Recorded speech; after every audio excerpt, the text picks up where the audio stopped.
A boy ran to the hospital with a child in his arms. He screamed desperately, "Please save my brother." Then he fainted.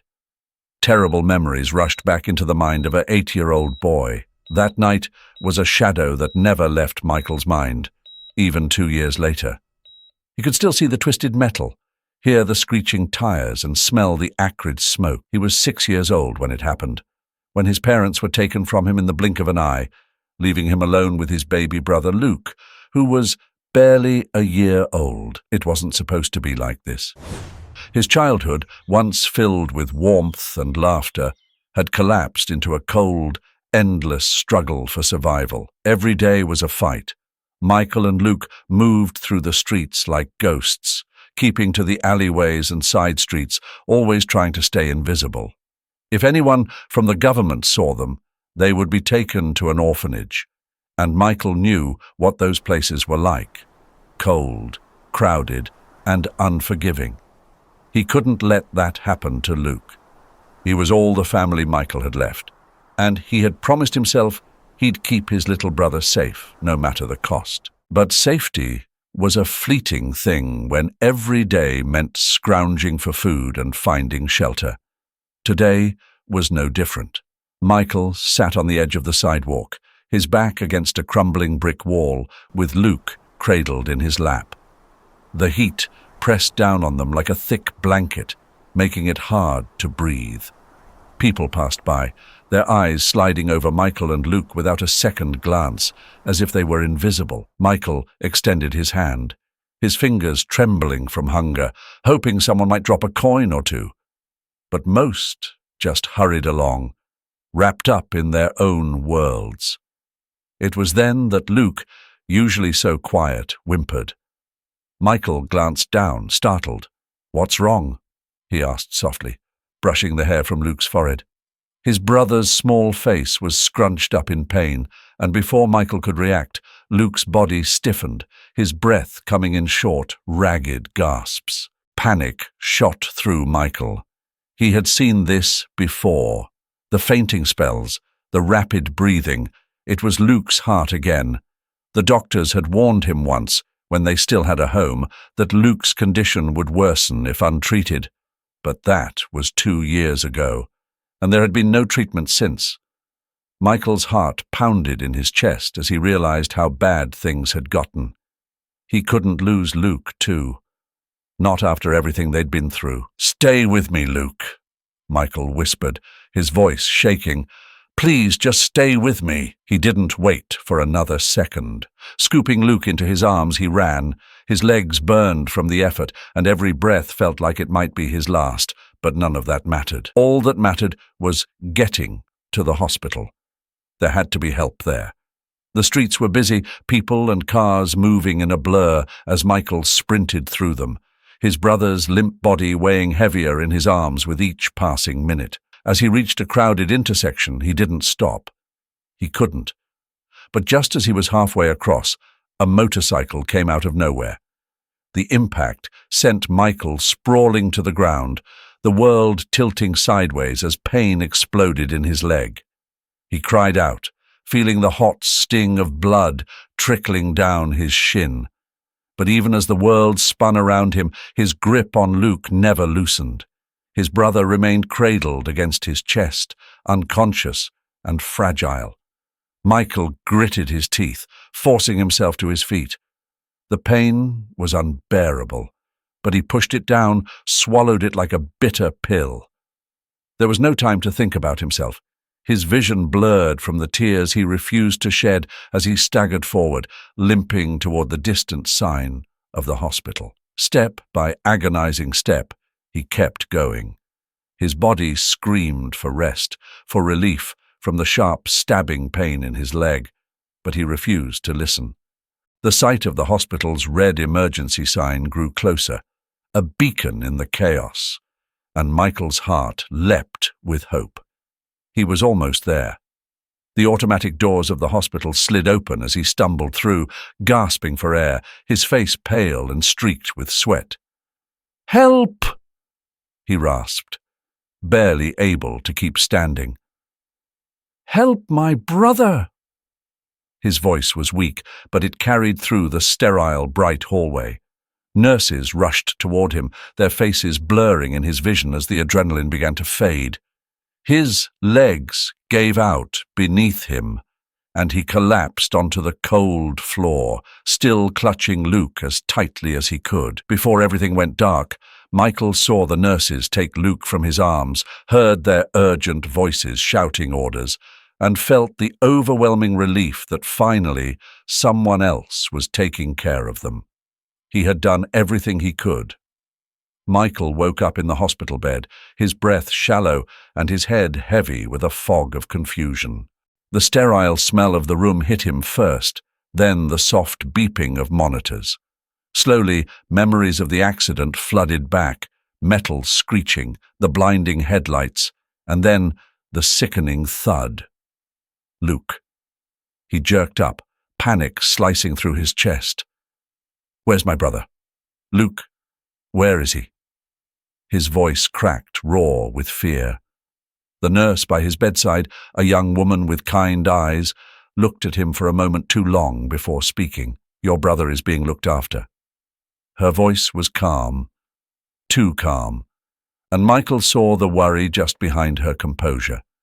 It hit him harder than the accident. What does that mean? His heart raced, the monitor beside him speeding up to match.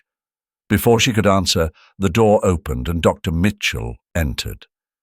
He was an older man with greying hair and a steady presence that usually brought comfort, but not today. "Michael," Dr. Mitchell said, his voice gentle but firm. He glanced at the nurse, who gave a small nod before quietly leaving the room. "I need to talk to you about Luke."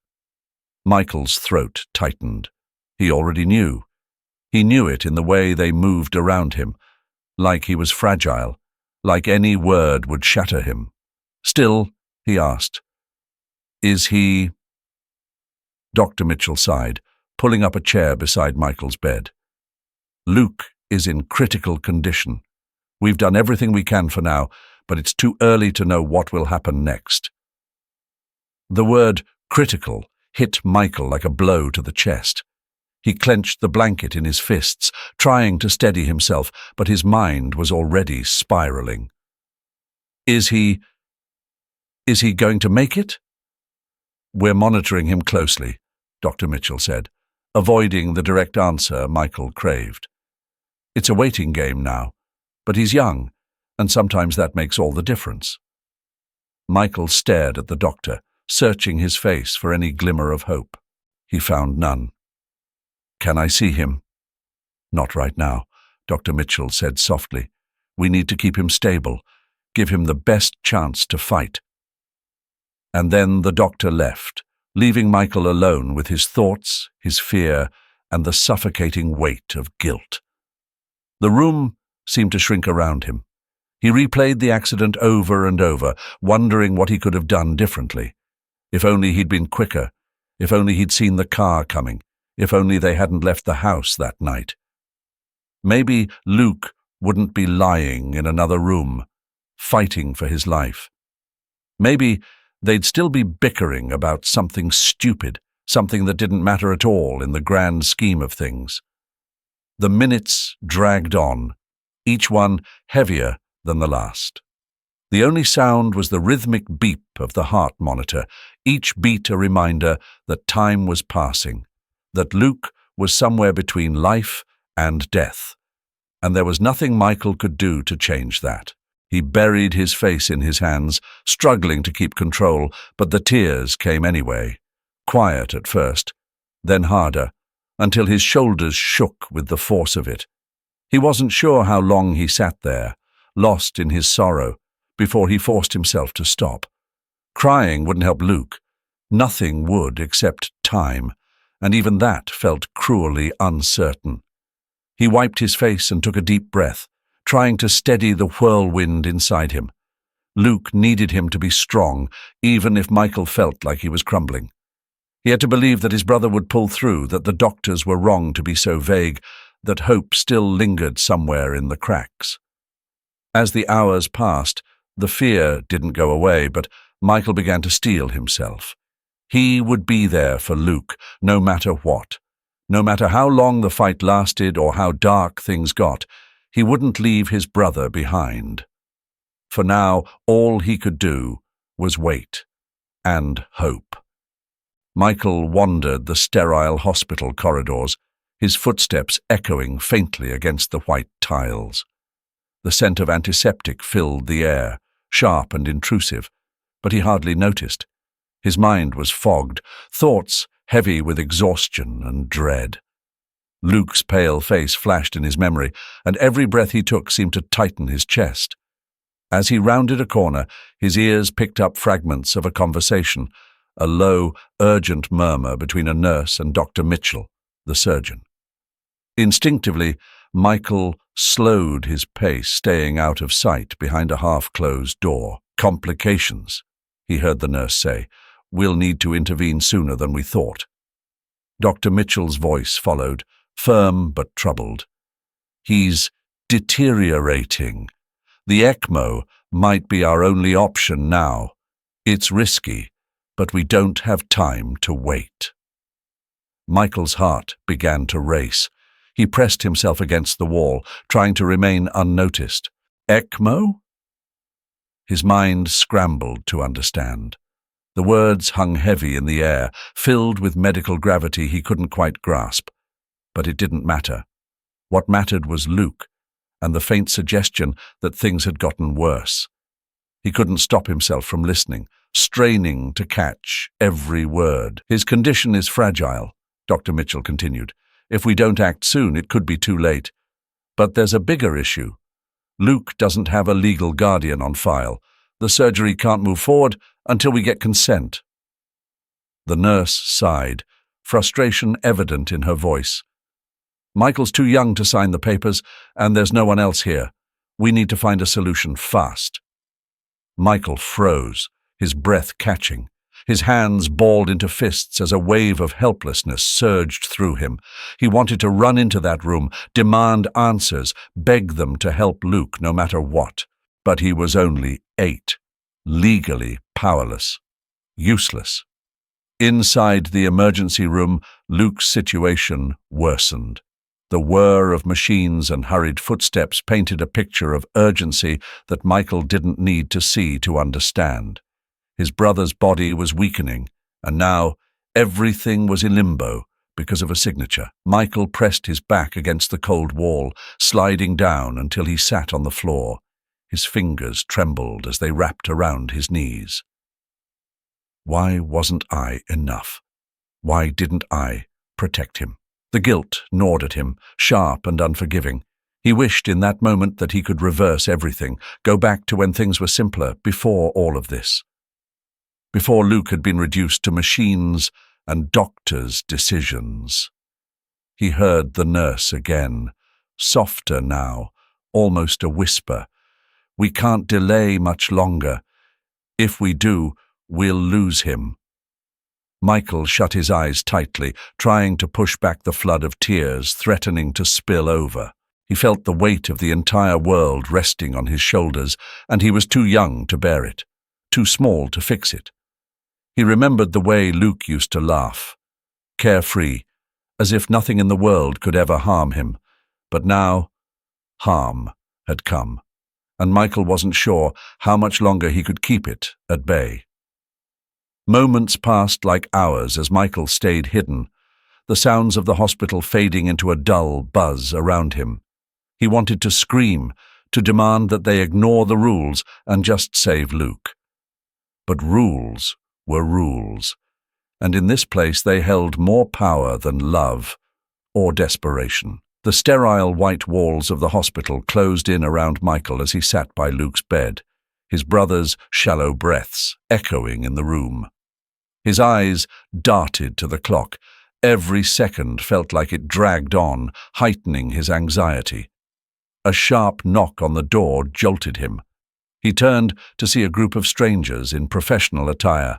Their expressions were calm, but their arrival felt like a storm brewing on the horizon. One of them stepped forward, a middle-aged woman with short hair and a clipboard in hand. Behind her, Michael caught sight of a younger woman, her eyes softer, more empathetic. His heart raced as he realized who they were, social workers. Panic flared in Michael's chest.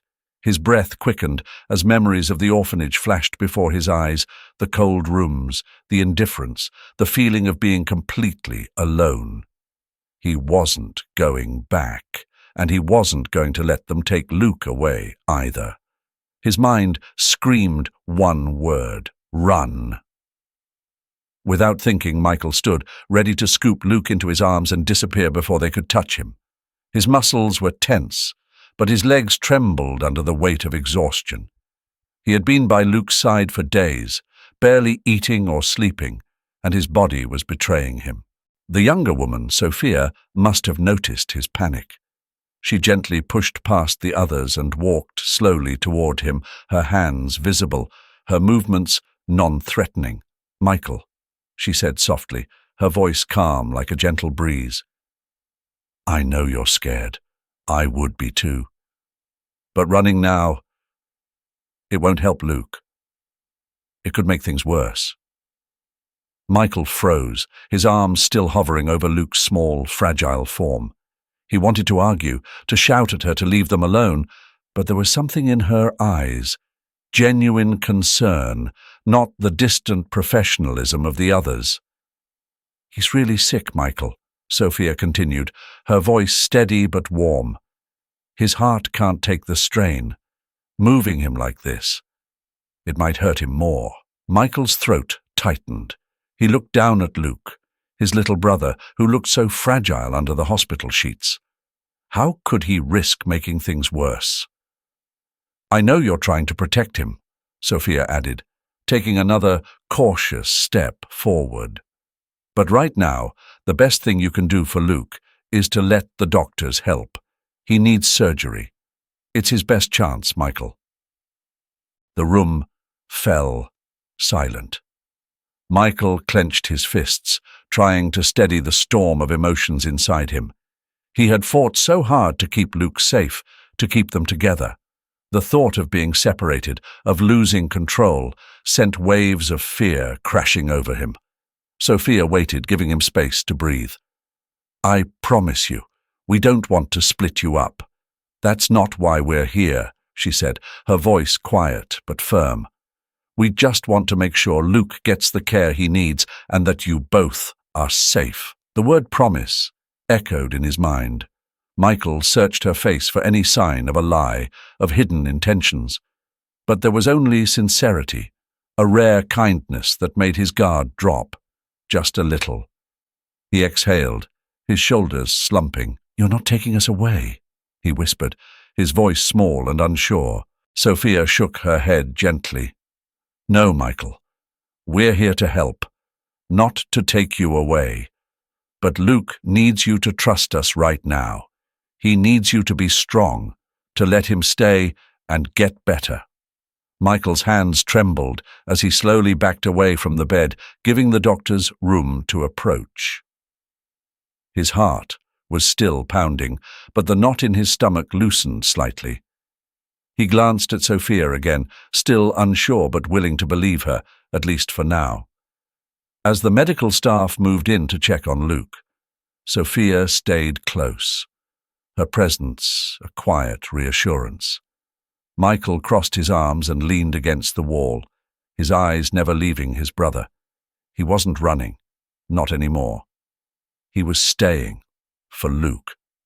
Even though fear still gnawed at him, a flicker of hope began to stir inside him, just barely. Maybe, just maybe, Sophia's words were true. Maybe this was the best way to keep Luke safe. For now, Michael chose to believe. The air in the operating room was thick with tension, a silence that no one dared break as Luke's heart monitor went flat. Dr. Mitchell moved with precision, his hands steady despite the mounting pressure. "Defibrillator," he ordered, his voice clear but controlled, masking the urgency beneath. The nurse quickly passed the paddles, and Mitchell prepared for the next move. "Clear," he said, pressing the defibrillator to Luke's small chest. The room seemed to hold its breath as the shock rippled through the boy's body. Time, for a moment, stretched unbearably thin. Michael, waiting anxiously in the corridor just outside, felt an odd tightening in his chest. Something was wrong. He didn't know how he knew, but he did. Without thinking, he rushed back to the hallway just outside the operating room, his footsteps quick, the sterile smell of the hospital thick in the air. He glanced through the narrow window into the room, his eyes widening at the scene unfolding inside. Inside, the medical team was focused, eyes glued to the monitors. The silence was suffocating until a beep, faint but unmistakable, cut through the room. The heart monitor flickered, a weak rhythm returning. Dr. Mitchell exhaled slowly, his hands still hovering over the boy. "We've got a pulse," he said, more to reassure the team than himself. Luke's heart was beating again, but they all knew the fight was far from over. Michael's knees nearly buckled with relief as he sagged against the wall. He felt his own heart pounding in his chest, mirroring the fragile beat on the monitor. He couldn't take his eyes off Luke. For a moment, all the sounds of the hospital faded into the background. No nurses moving, no machines beeping. Just the sight of his brother lying still, vulnerable. Inside the room, Dr. Mitchell wiped his brow. The staff moved cautiously, methodically, knowing that they had won a battle, but the war was far from finished. "He's stable for now," the surgeon murmured to his team, "but we need to proceed carefully. We're not out of the woods yet." The surgical lights overhead cast a harsh glow over the scene, illuminating the exhaustion etched on every face. The relief in the room was palpable, but it was fleeting. Dr. Mitchell, seasoned in moments like these, didn't allow himself to get too comfortable. He turned his focus to the task ahead, repairing the damage that had nearly cost Luke his life. Meanwhile, Michael's thoughts spiraled. What if it happened again? What if this wasn't enough?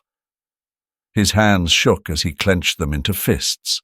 The weight of helplessness bore down on him, more crushing than anything he'd ever felt. He'd been through this before, seen his brother fight for his life, but this time it felt different. From inside, one of the nurses glanced over her shoulder, her eyes meeting Michael's through the glass. She gave a slight nod, a silent assurance that, for now, Luke was still with them. Michael pressed his forehead to the cold glass, his breath fogging the small window. Dr. Mitchell resumed his work with precision, his voice steady as he instructed the team. "We're going to close him up, but keep an eye on his vitals. Any changes, and we'll need to act fast." The minutes dragged on like hours. Every second that Luke's heart continued to beat felt like borrowed time. Michael remained frozen in place. The only thing keeping him grounded was the rhythmic pulse he could still hear from the other side of the glass. But he knew too well that a heartbeat alone wasn't enough to guarantee survival. Finally, after what seemed like an eternity, the surgery came to an end. The machines hummed, the rhythmic beeping of the heart monitor offering a fragile reassurance. Dr. Mitchell stepped back, pulling off his gloves and mask, his shoulders slumping slightly in exhaustion. He glanced toward the window and locked eyes with Michael for the briefest of moments before turning back to his team. "We've done all we can," he said quietly. "Now, we wait." Outside, Michael collapsed into a chair, his body shaking with the release of tension he hadn't realized he'd been holding on to. The battle for Luke's life was far from over, but for now, at least, there was hope. Michael stood frozen in front of the door. He didn't understand half of the medical terms thrown at him, but one thing was clear: Luke wasn't out of danger yet. The knot of fear in his chest tightened, a feeling that his very existence was somehow tied to his little brother's fate. As the night wore on, Michael refused to leave Luke's side. He sat just outside the glass doors, his eyes locked on the small incubator that housed his brother. The faint sound of the machines, rhythmic and cold, pulsed through the room like a cruel reminder that every breath, every heartbeat, was a fragile gift. Michael leaned back against the uncomfortable chair, exhaustion seeping into his bones. But sleep was impossible. Every time his eyelids fluttered shut, images of Luke's lifeless body jolted him awake. The hallway was quiet, save for the occasional footsteps of nurses passing by, their faces tired but focused. He envied their calm, their ability to move through this place of life and death as if it were just another day at work. For Michael, it was everything. Losing Luke was unimaginable. Hours passed, or maybe minutes. It was hard to tell. His eyes stung from the fluorescent lights overhead, and the ache in his chest had grown unbearable. He felt alone, more isolated than he had ever been, despite the bustle of the hospital around him. Dr. Mitchell must have sensed it because, after a while, he came and sat beside Michael, the older man's presence calm, almost fatherly. "You're doing everything you can," he said softly, leaning forward with his elbows on his knees. "I know it feels like you're powerless, but you're here for him. That matters." Michael swallowed hard, unsure of what to say. His throat felt dry, and for the first time he realized he hadn't spoken in hours. "It doesn't feel like enough," he finally muttered, his voice barely audible. Dr. Mitchell gave a small nod, his gaze steady. "Sometimes waiting is the hardest part. But you're not alone in this." For a moment, Michael felt the weight on his chest lift just a little. It wasn't much, but the reminder that someone else was in this with him, that he wasn't entirely alone in his fear, brought a flicker of comfort. A few hours later, the soft beep of the monitors inside the room shifted. The doctors noticed it first, subtle changes in Luke's vitals that spoke of hope. His breathing was still labored, reliant on the machines that kept him alive, but it had become more stable. The steady hum of the ventilator, once deafening in its intensity, now seemed almost like a lullaby. Dr. Mitchell smiled faintly, rare and brief, but it was enough. "He's improving," he murmured. "We're moving in the right direction." Michael leaned forward, staring through the glass at Luke, his little chest rising and falling with the help of the machines. The tightness in his throat loosened just a bit, and for the first time in hours, he allowed himself a small breath of relief.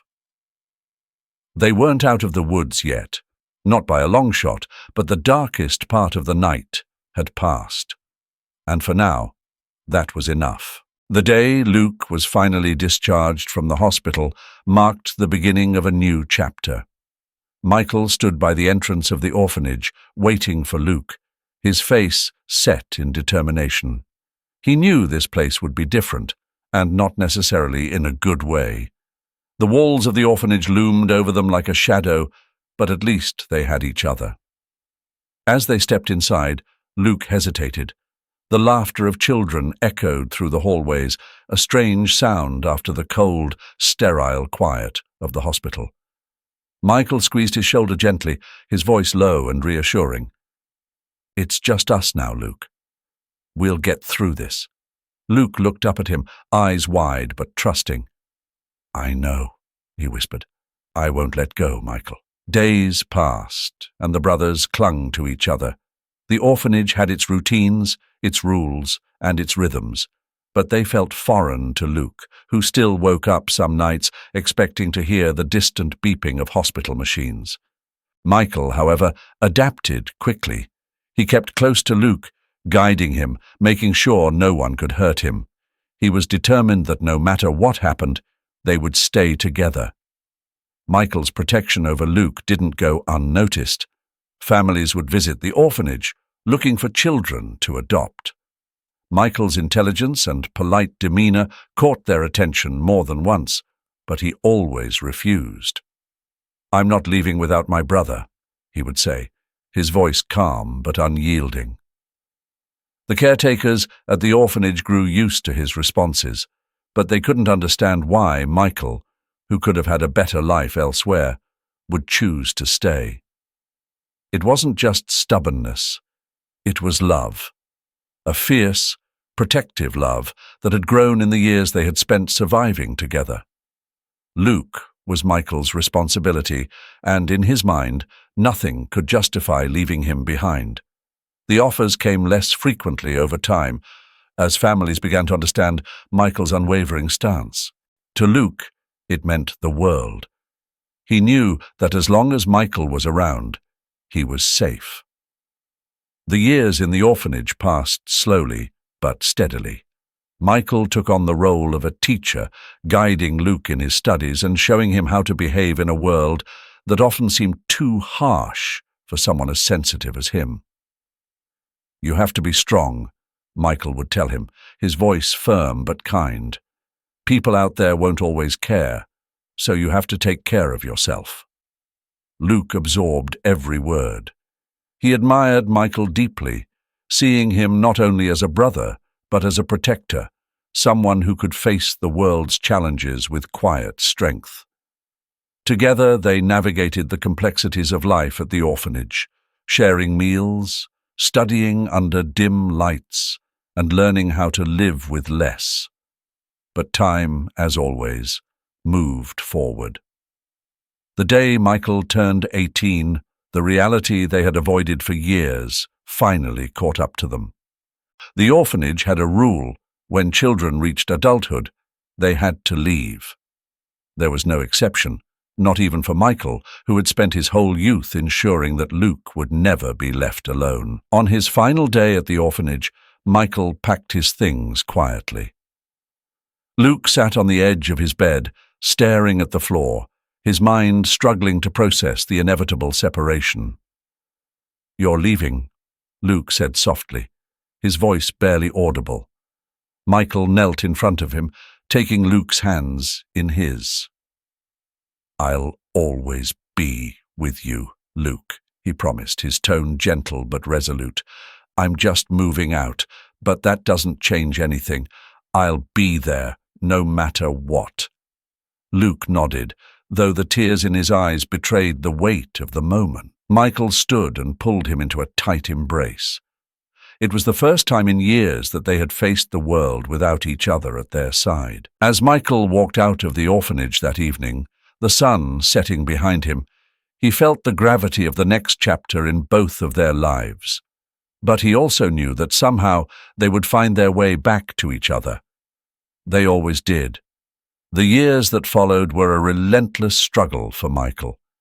Every morning he woke before dawn, the chill of the early hours clinging to him as he headed out for another day of grinding work. From waiting tables at the local diner to delivering food across town to hauling boxes in a dimly lit warehouse, he accepted every job that came his way.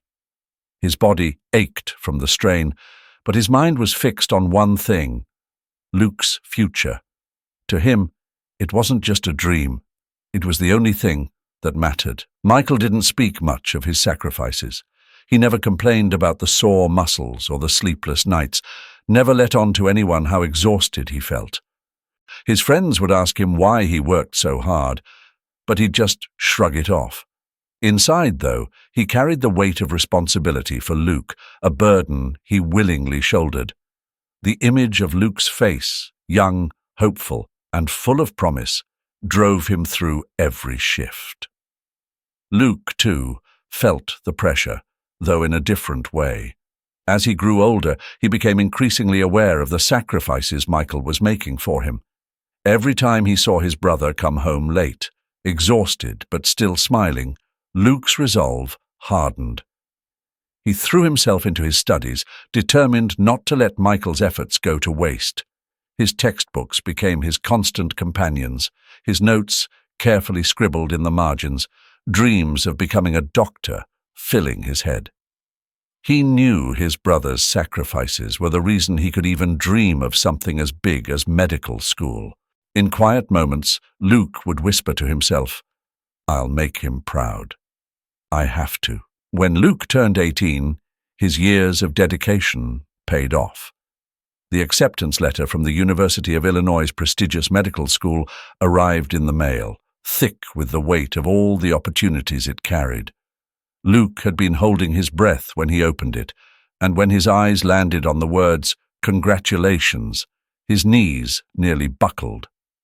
Michael was at work when the letter came, but Luke couldn't wait.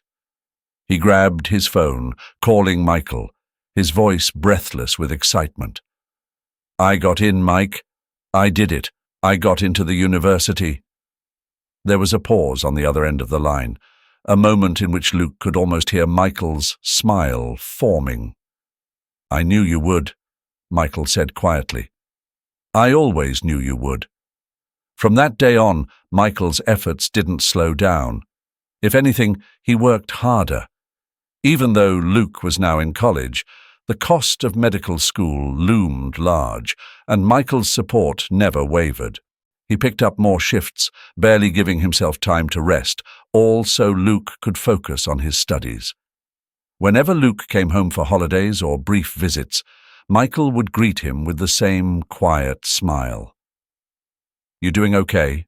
Michael would ask, his voice soft but filled with care, and Luke would nod, knowing that Michael didn't just mean his grades but his well-being, his happiness. It was never just about the academic success for Michael. The bond they'd formed over the years, built on love, sacrifice, and unspoken promises, had become something stronger than either of them could ever have anticipated. It was a love that spoke through actions rather than words, through the endless hours Michael worked, and through every late-night study session Luke endured. As Luke continued through medical school, his ambition grew, but so did his gratitude. He knew that every step he took, every patient he would one day help, was because of Michael's unwavering belief in him. In the quiet of their small home, when the world outside seemed too harsh, it was this love and effort that kept them moving forward, one day at a time. Years later, on a warm spring afternoon, Luke stood among his classmates, the bright sun illuminating the rows of black caps and gowns. The air was heavy with the scent of blossoming flowers, and the distant hum of proud families filled the courtyard. It was his graduation day, medical school at last behind him, and the world lay open before him. Yet, as the crowd buzzed around him, Luke's thoughts were elsewhere, focused on one person, his brother, Michael. In the midst of the applause and celebration, Luke scanned the sea of faces. There, just beyond the crowd, he saw Michael standing quietly, his usual stoic expression softened by the faintest smile. Luke's heart swelled with emotion. All the sacrifices, the sleepless nights, the fear and the hope. It had all been for this moment. As Luke's name was called, he took a deep breath and walked toward the stage. His footsteps were steady, but his mind was racing, every step a reminder of how far he'd come. When he reached the podium, the diploma was placed in his hands, and he felt the weight of it, both literal and symbolic. This was not just a piece of paper. It was a testament to the journey he and Michael had endured together. Luke paused at the microphone, his eyes fixed on the diploma for a moment longer than necessary. The crowd quieted as he lifted his head, his gaze finding Michael once more. Clearing his throat, Luke began to speak, his voice calm but thick with emotion. "This diploma, this day," he started, his voice slightly trembling. "None of this would have been possible without one person. My brother, Michael." A hush fell over the crowd, as if the entire world had stopped to listen. Luke continued, his words slow, deliberate, each one carrying the weight of the years they had shared. Michael, you gave up everything for me. You worked day and night so I could chase this dream. You were there when I almost gave up, pushing me forward when I thought I couldn't take another step." Luke paused, his throat tightening with the memory of those dark times. "You are the reason I'm standing here today." Michael shifted uncomfortably, unused to the attention. He had always been the quiet, steady one, the one in the background. But today there was no hiding. The spotlight, whether he liked it or not, was on him. Tears welled up in his eyes, though he quickly wiped them away, trying to maintain his composure. "I owe you everything," Luke said, his voice barely above a whisper, though it rang clearly in the stillness. "Thank you for being my hero, for giving me this life." The crowd erupted into applause, but Luke barely heard it. All he saw was Michael, standing there, as solid as ever, but with eyes that glistened in a way they never had before. Luke stepped down from the stage, his legs carrying him forward without thought. As he reached Michael, there were no words left to say. They embraced, holding each other tightly, and for the first time in a long while, both brothers let the tears fall freely. This time, though, the tears weren't for fear or pain. They were for joy, for the love they had shared, for the battles they had won together. In that embrace, Luke felt the weight of the past lift from his shoulders. They had made it. They had survived. Later that night, as the celebration quieted and the sun set behind them, Luke and Michael sat together, watching the fading light. Michael, ever the silent one, finally spoke. "You did it, Luke. I always knew you would." Luke looked at his brother, a smile tugging at his lips. "I didn't do it alone," he replied softly. And in that moment, with the world finally at peace, Luke knew the future was bright. The struggles they had faced were behind them, and ahead lay a life full of promise. Luke's dream of becoming a heart surgeon now within reach.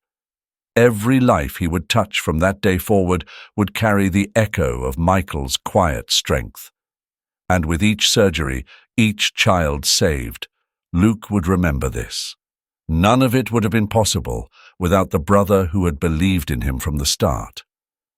What an incredible journey, right? From the struggles, the sacrifices, and that heart-warming bond between two brothers, Luke and Michael's story truly shows us the power of perseverance and love. It's not just about chasing your dreams, it's about the people who help you get there, the ones who believe in you, even when you don't believe in yourself. If this story moved you, like it moved me, don't forget to hit that like button and share it with someone who might need a little inspiration today. And hey, if you haven't already, make sure to subscribe and ring that notification bell so you don't miss any of our upcoming stories. Trust me, we've got so much more to share that'll touch your heart and make you think. Thanks for watching. And remember, whether you're on stage or in the background, you play a part in someone's success.